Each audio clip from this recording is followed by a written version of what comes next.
हाँ तो बच्चों,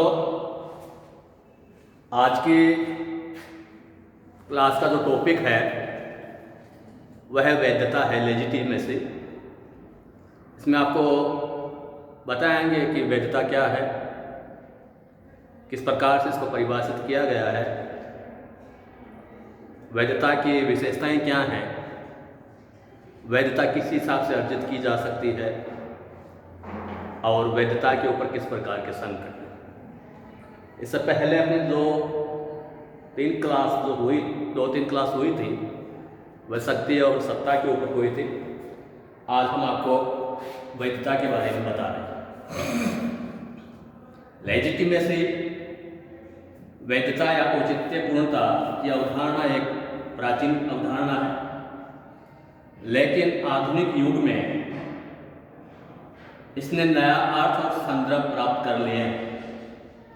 राजनीतिक विकास तथा लोकतंत्रात्मक राजनीतिक व्यवस्थाओं की स्थापना के साथ साथ राजनीतिक व्यवहार में दमनात्मक शक्ति संबंधों की भूमिका कम होती जा रही है। यदि शक्ति के दमनात्मक और अदमनात्मक रूप जब वैधता से जुड़ जाते हैं तो उनकी मनोवैज्ञानिक असर बहुत अधिक बढ़ जाता है। लेकिन जब उन्हें वैधता की स्थिति प्राप्त नहीं होती अथवा जब उनकी वैधता पर डाउट किया जाता है, संदेह उत्पन्न हो जाता है, तब मानवीय व्यवहार को प्रभावित करने के संबंध में उनकी सीमाएं बहुत अधिक से उड़ जाती हैं।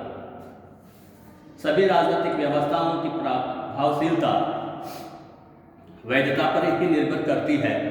अतः भय एवं आतंक के आधार पर जनता से आज्ञा पालन करा पाना बहुत अधिक कठिन हो जाता है।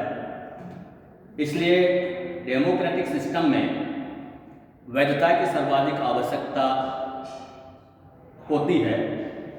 व्यक्ति और सत्ता के बीच मधुर संबंधों की स्थापना के लिए यह नितांत आवश्यक है कि सत्ता के द्वारा अधिक से अधिक संभव सीमा तक वैधता की स्थिति प्राप्त की जाए। अतः राजनीतिक व्यवस्थाएं सदैव वैधता की तलाश में रहती हैं। इस संदर्भ में लिप्सेट लिखते हैं कि किसी विशिष्ट लोकतंत्र की स्थिरता न केवल आर्थिक विकास पर ही अपितु वहाँ की राजनीतिक व्यवस्था की वैधता और क्षमता पर भी निर्भर करती है। अब वैधता का अर्थ और परिभाषा सुनिए। वैधता शब्द की उत्पत्ति लैटिन भाषा के लेजिटिमस शब्द से हुई है और मध्यकाल में इसे लेजिटिमेटस कहा जाने लगा था, जो आगे चलकर अंग्रेजी भाषा में इसे लॉफुल अथवा वैधानिक कहा गया। सबसे पहले रोमन दार्शनिक सिसरो ने लेजिटिमस शब्द का प्रयोग विधि द्वारा गठित शक्तियों या न्यायाधीशों के लिए किया। आगे चलकर इसका प्राचीन परंपराओं के प्रति अनुकूलता, रूढ़िगत क्रियावलियों, संवैधानिक नियमों एवं सुव्यवस्था के तत्वों के लिए ग्रहण किया जाने लगा। वैधता एक ऐसी अवधारणा है जिसके अंतर्गत एक राजनीतिक व्यवस्था के सामान्य जन को यह विश्वास होता है कि सत्तारूढ़ शासनारूढ़ की सत्ता और उसका प्रयोग स्वीकृत नियमों और क्रियाविधियों पर आधारित है। डॉक्टर स्टर्नबर्गर ने इसे शासन शक्ति की नींव माना, जिसके अनुसार शासन को यह चेतना रहती है कि उसे शासन करने का अधिकार है तथा दूसरी ओर शासितों द्वारा इस अधिकार को स्वीकार किया जाता है। कार्ल जे फ्रेडरिक लिखते हैं, वैधता कानूनों और शासकों के मध्य के न्याय संगत होने का ऐसा प्रतीक है जो उसकी सत्ता में वृद्धि करता है। ऐसे लिप्सेट के अनुसार वैधता से अभिप्राय व्यवस्था की उस क्षमता से है जिसके द्वारा यह विश्वास उत्पन्न किया और स्थिर रखा जाता है कि प्रचलित राजनीतिक संस्थाएं समाज के लिए सर्वाधिक उचित हैं। वैधता सभी प्रकार की राजनीतिक व्यवस्थाओं के लिए अपरिहार्य है और लोकतंत्र का एक अनिवार्य तत्व है।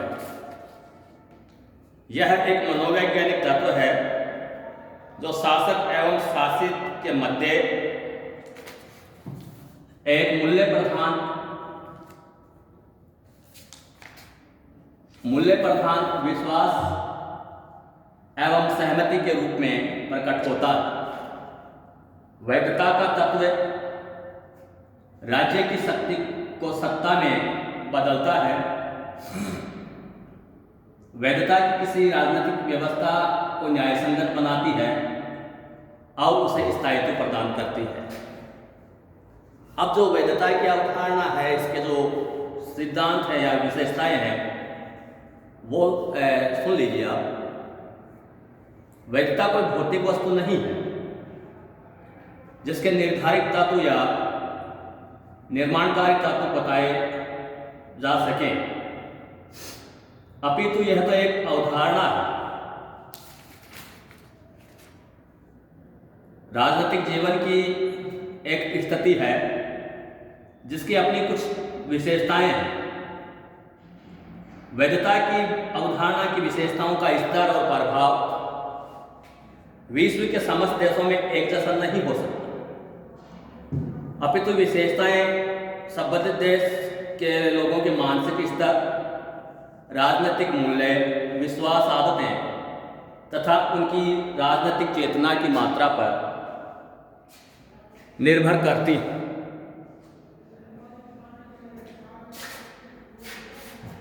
पहला है विशाल जनसमुदाय की सहमति पर आधारित वैधता।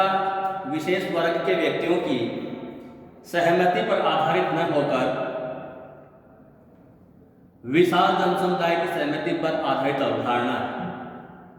कई बार निर्वाचनों के माध्यम से विशाल जनसमुदाय की सहमति की अभिव्यक्ति होती है। दूसरी, शक्ति को सत्ता में परिवर्तित करने वाली अवधारणा है यह। तीसरा, वैधता लोगों के मूल्यों और विश्वासों पर आधारित अवधारणा है। किसी राजनीतिक व्यवस्था की वैधता इस बात पर निर्भर करती है कि वहां के लोग अपने मूल्यों और विश्वासों के आधार पर उस व्यवस्था को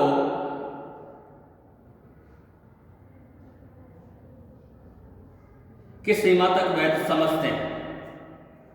कुछ व्यक्तियों ने अपने संकुचित हितों को सामने रखकर रक्त क्रांति या अन्य किसी अवैधानिक साधन द्वारा शासन शक्ति को अपने हाथ में ले लिया है, तो ऐसे व्यक्तियों की शक्ति को लोगों के सहमति प्राप्त नहीं हो सकती। उदाहरण के लिए 1975 में इलाहाबाद उच्च न्यायालय के निर्णय के बाद समूचे देश में आपातकाल की घोषणा करके श्रीमती गांधी ने जिस तंत्र की स्थापना की थी वह भारत की जनता के लोकतंत्र एवं स्वतंत्रता संबंधी मूल्यों के प्रतिकूल था।